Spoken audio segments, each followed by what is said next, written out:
كده يا سعادة الباشا، أنا حكيت لك كل حاجة. عرفت مين يا سعادة الباشا داعمين مصر، ولا تحب تسمع عنهم كمان؟ هم دول يا باشا داعمين مصر. ده بس عجبتني قصتك قوي، بس هي ناقصه حاجه كده.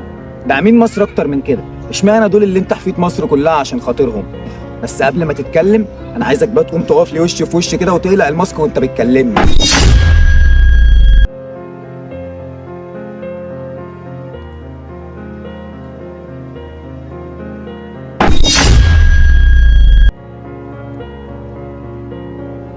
شكلك بتحب الناس دي قوي.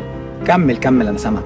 طبعا يا باشا بحبهم، مصريين زيك وزي الناس دي يا باشا، بتدعم بجد بحق وحقيقي. عارف يعني ايه داعم مصري؟ الدعم المصري ده يا باشا يعني يشوف واحد بيقرا قرآن بصوت جميل وبيقرا اناشيد يطلعه ويدعمه، يشوف واحد صوته حلو في الغنى يدعمه، يشوف واحد لعيب كوره يدعمه، يشوف واحد موهبته ايه ويدعمه في موهبته دي يا سعاده الباشا. وعاوزني في الاخر يا باشا ما احبش الناس دي.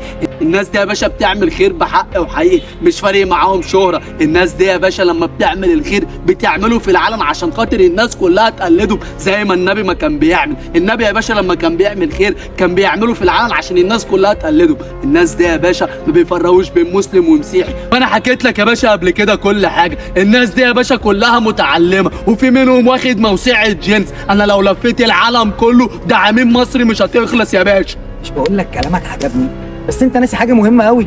اصلك لما نطيت في النيل عشان تجيب بقيه الكروت اللي كانت فاضله نسيت كارت.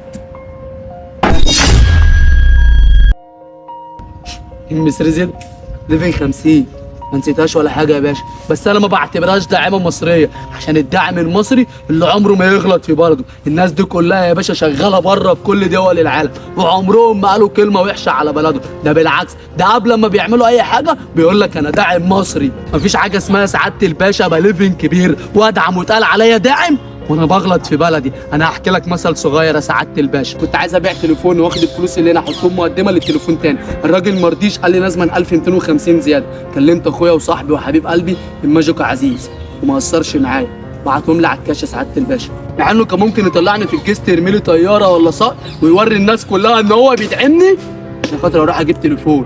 ما رضيش يعمل كده يا سعاده الباشا. عارف ليه؟ عشان هو داعم مصري، والداعم المصري قبل ما يكون داعم ماديا هو داعم معنويا بالكلمة الحسنة والكلمة الطيبة. دول داعمين مصر يا سعادة الباشا، وده مثل صغير من أمثلة كتير جدا بتحصل. عندك حق في كل كلمه قلتها، وعندي ليك صدمه كبيره قوي. المهمه اللي انا فيها دي اصحابها هم الداعمين دول، هم اللي باعتيني ليك عشان اعرف اذا كنت انت قد المهمه ولا لا، وطلعت راجل وقدها. خد.